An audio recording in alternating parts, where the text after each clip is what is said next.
안녕하세요. 어제 미국 증시는 뭐 전체적으로 좀 약세장을 보였죠.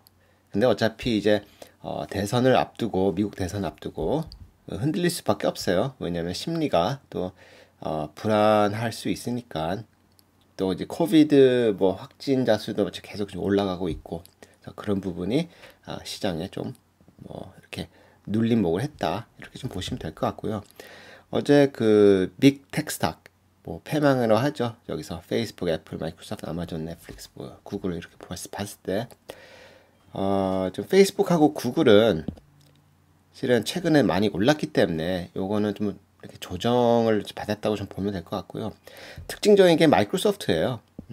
마이크로소프트가 한 마이너스 2.84% 빠졌는데, 이제 전체적으로 보면은 이제 SAP가 실적을 좀 내놨는데 별로 안 좋게 나왔어요. 그러면서 이제 기업들의 혹시 그 소프트웨어에 대한 수요가 좀 점점 줄어드는 게 아닌가, 이런 좀 불안 심리가 지배를 한 것 같아요. 그래서 SAP나 뭐 마이크로소프트 이런 쪽 소프트웨어 플레이가 약간 좀 영향을 받지 않았나. 그래서 이걸 보면 뭐 클라우드 쪽도 조금 영향을 받는 게 아닌가. 그럼 이제 아마존한테도 좀 영향이 있고, 그다음 뭐 세일스포스한테도 뭐 영향이 있을 수 있고, 여하튼 클라우드 쪽 관련된 회사들이 이번 그 어제 SAP 실적 발표 때문에 조금 영향을 받지 않을까, 이렇게 좀 생각하고 있어요. 근데 마이크로소프트 같은 경우는 지금 그 옵션 플레이 쪽을 들여다보면은 또 좀 재밌어요. 옵션 시장을 들여다보면 마이크로소프트 같은 경우는 대략 이제 실적 발표를 하면은 뭐 업사이드 플러스는 한 6% 정도 보고 있고, 마이너스 쪽은 한 1% 정도 좀 보고 있는 데이터를 보이고 있어요. 그래서 모르겠습니다. 이제 콜이 풋보다는 훨씬 지금 많은 상태입니다. 예, 옵션 시장에서 마이크로소프트 관련해서. 그래서 요거는 이 옵션 이제 거래하시는 분들은 좀 눈여겨 보시면 괜찮을 것 같아요. 그리고 이제 어제 제가 커뮤니티 게시판에 올렸던 던킨 관련된 얘기 좀 할게요. 요게 처음에 그 뉴욕 타임즈에서 보도했던 내용이거든요. 저 링크는 다 아래다 남겨놓을게요. 그래서 보면은 뭐 던킨이 뭐 무슨 이야기를 하고 있다. To go private. 비상장 회사로 전환을 하려고. 그래서 여기 사진도 있고, 그래서 이 사진이 어딘가 하고 제가 구글 맵으로 찾아봤는데, 여기입니다. 여기 이렇게. 근데 요렇게 보면은 필터를 쓰고 하면 굉장히 멋진 사진이 나와요. 그래서 여러분들 이제 뭐 인터넷에서 어떤 사진을 보실 때 항상 조금 좀 색안경을 딱 빼고 보시길 바랍니다. 특히 인스타그램에 올라오는 사진들 이렇게 멋지게 변신할 수 있어요. 하여튼 요 내용을 좀 보면은, 요건 또 다른 사이트에서 정리해 놓은 건데 요것도 링크를 아래다 남겨 놓을게요. 컨펌 했어요. 던킨이 지금 인스파이어 브랜드하고 협의를 하고 있다. 컨펌 했고, 요거는 이제 확정이 된 거예요. 여기는 루머였고, 여기는 이제 확정된 내용이에요. 그러면서 포커스, 핵심은 acquisition, 던킨의 인수죠. 인스파이어가 인수하는 게 핵심 내용이었다, 이번 그 협의 내용은. 그래서 목표는 DNKA 스탁, 그러니까 던킨의 주식을 비상장, 그러니까 비상장사로 이제 전환하겠다는 거죠. 지분을 인스파이어한테 팔고. 네. 그래서 인스파이어는 어떤 회사냐? 그래서 얘네들은 원래 인스파이어 브랜드가 RB였어요. RB. RB 하면은 옛날에 좀 나이 좀 되시는 분들, 한국에도 있었어요. RB. 예. 그래서 요게 RBS였나? 내가 착각하나? 다른 거였나? 하여튼 뭐 모르겠습니다. 하여튼 비슷한 햄버거 체인이 있긴 있었는데 RBS인지 아닌지 뭐 좀 기억이 없습니다. 좀 헷갈려요. 하여튼 RBS가 인스파이어 브랜드로 바꿨어요. 이게 RBS하고 버플로 윙스가 이렇게 서로 합병하면서. 그리고 써닉 드라이브인도 인수하고 지미 존스도 이렇게 인수를 했어요. 요것도 인수하고. 그래서 2018년 이후에 아마 네 번째인가 다섯 번째 인수가 될 거예요. 이 던킨을 인수를 하게 되면 인스파이어 브랜드 입장에서는. 그래서 쭉 보다가 There's no guarantee. 우리는 보장할 수 없다.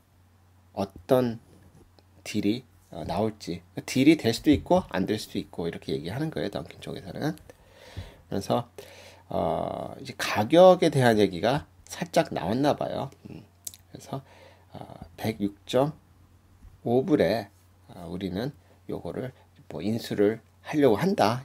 인스파이어 브랜드가 이런 내용의 기사가 있어요. 자, 이런 걸 보면은 우리가 지금 뭘 알 수 있냐면은 일단은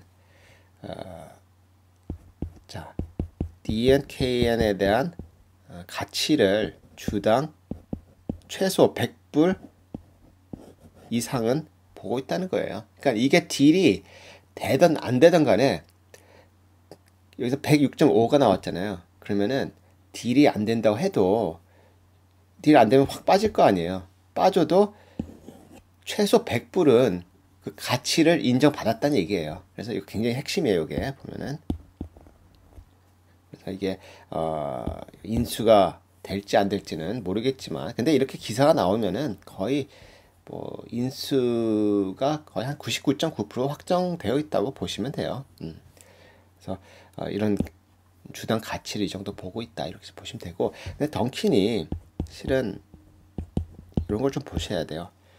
던킨이 원래 예전에 던킨 도너츠였거든요. 근데 도너츠를 뺐어요. 언제?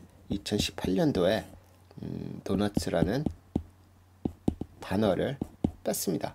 왜 뺐냐면은 실은 얘네들이 그 던킨은 음료 쪽이 더 강해요. 음료 매출이 훨씬 큽니다. 그래서 아예 도너츠를 뺀 거야. 뺀 거예요. 그래서 실은 던킨하고 우리는 그냥 그 도너츠를 생각하는데 음료 매출이 훨씬 크다. 이렇게 좀 보시면 될 것 같고요. 근데 이제 던킨이 계속 매출이 계속 떨어지고 있었어요. 그래서 최근 Q2 실적도 보면은 300밀리언 이하로 나왔어요. 300밀리언 이하로. 2019년도에도 계속 300밀리언 위에서 놀았거든요. 매출이. 근데 287밀리언 정도 나온 걸로 전 기억을 합니다. 그래서 점점 여기 그 시장에서 좀 장사가 잘 안 되는 그런 분위기가 아닌가 이런 좀 생각이 듭니다. 근데 이제 보통 그 이 팬데믹 때 자기 회사를 다른 데 이제 팔아 넘긴 경우가 몇 가지가 있었는데 그 경우의 수가 대부분 잘 안 돼서 팔아 넘긴 경우가 대부분이었어요. 뭐 크리스탈이나 뭐 로겐스 로드하우스 이런데 뭐 잘 모르시겠지만 또 미국에 계시는 분들은 잘 아실 거예요. 이런 데가 잘 안 돼서 다 팔아 넘겼어요. 던킨도 지금 상황이 그리 좋아 보이지 않기 때문에 이렇게 좀 협상을 하고 있는 게 아닌가 이런 생각이 듭니다. 네. 그리고 요 던킨 요거를 보시면은 이게 하루치고 요거는 1년치예요. 5년치. 5년치를 보면은 지금 40불 때부터 시작해서 이게 언제 2016년 정도 될 거예요. 그쵸? 요때부터 쭉 이렇게 올라왔죠. 그러면 한 2배? 3배? 3배 반 정도 되겠죠. 그래도 요때 들고 계속 갖고 가신 분들은 나름 또 큰 수익을 올리셨을 거예요. 거기다가 또 이 디비덴드 일도 1.56% 정도 나온다고 하니까 괜찮죠, 그렇죠? 근데 이제 이 던킨을 들고 계시는 우리 한국에서 해외 주식 하시는 분들 중에 이 던킨 들고 계신 분들 계실 거예요. 그러면은 이렇게 막 올랐잖아요. 그럼 내 주식은 어떻게 되는 건가? 이게 좀 궁금할 거예요. 왜냐면은 이제 비상장이 되면은 이 처리하는 과정이 있거든요. 그래서 던킨을 들고 계시는 분들은 본인이 거래하고 있는 증권사 해외 주식팀이 다 있을 거예요. 거기에 직접 연락을 하셔갖고 공식 답변을 꼭 받으세요. 자, 이게 혹시라도 딜이 성사가 돼갖고 이 비상장이 된다면은 내 주식은 어떻게 되는 거냐, 그걸 물어보시고 나는 계속 들고 가고 싶은데 그럼 어떻게 되는 거냐, 그러면 뭐 설명을 해줄 거예요. 근데 이게 아마 제 생각에는 이렇게 될 것 같아요. 이제 혹시 딜리스트를 하게 되면은 이거를 이제 정산을 아마 하지 않겠나. 이제 마지막 거래일 기준 해갖고 정산을 할 거예요. 그러면 이제 매수하셨던 가격하고 이 정산된 그때 마지막 거래일 종가 비교해갖고 아마 이제 현금으로 정산을 해버리지 않을까. 그럼 내가 이거를 50불에 샀는데 가령 100불에 끝냈다, 마지막 날. 그러면은 주당 50불 이득 본 걸로 아마 처리하지 않겠나. 저는 그렇게 생각을 하고 있습니다. 왜냐면은 이렇게 외에는 뭐 다른 방법이 없는 걸로 알고 있거든요. 그래서 이렇게 되면은 요거를 인식을 할 텐데, 자, 여기서 중요한 거예요. 자, 이게 왜 중요하냐면은 조금 이따 설명드릴게요. 인식을 해서 내가 얼마를 벌었는지 나올 거예요. 이렇게 처리를 한다면은 이게 전제가 있습니다. 저도 정확히는 몰라요. 하지만 전제를 하는 게 이렇게 마지막 거래일 날 종가로 정산해서 내가 수익이 났다 했을 때, 그러면 우리나라는 그런 게 있잖아요. 공제 제도가 있잖아요. 그래서 1년에 얼마예요? 250만 원의 공제가 있어요. 그쵸? 그러면 내가 들고 있던 던킨을 다 팔았을 때, 이게 정산됐을 때 내가 뭐 300만 원을 이득 봤다. 그럼 여기서 250만 원 제하고 이제 50만 원에 대해서 이제 과세를 할 거 아닙니까? 22%. 우리 이렇게 알고 있잖아요. 그쵸? 근데 실제로 이게 이렇게 되는 건지 그걸 정확히 물어보셔야 돼요. 이렇게 해서 정상적인 거래로 처리를 하는 건지, 또는 요게 이제 중요합니다.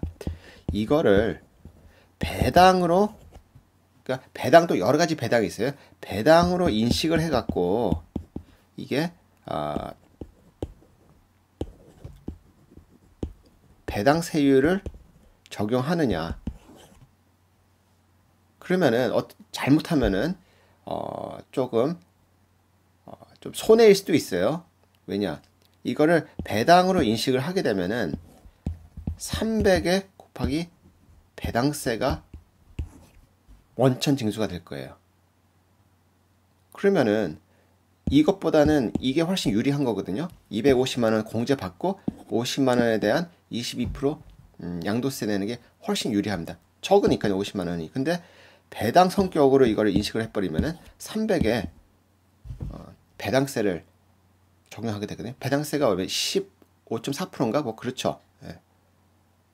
그래서 이거는 증권사에 직접 물어보셔갖고, 내가 던킨을 갖고 있는데 던킨이 이렇게 비상장 회사로 전환이 돼서 거래가 안 된다면은 내가 들고 있는 건 어떻게 되는 거냐. 그래서 이게 어떻게 된다고 딱 답변을 주면은, 그러면 그 어떻게 된 거에 대해서 어떻게 나중에 세율이 인식이 되는 거냐, 이거를 정상 거래로 보는 거냐 또는 배당으로 볼 거냐, 그걸 정확히 물어보셔야 돼요. 그래서 그 기록을 남기세요, 그 증권사하고.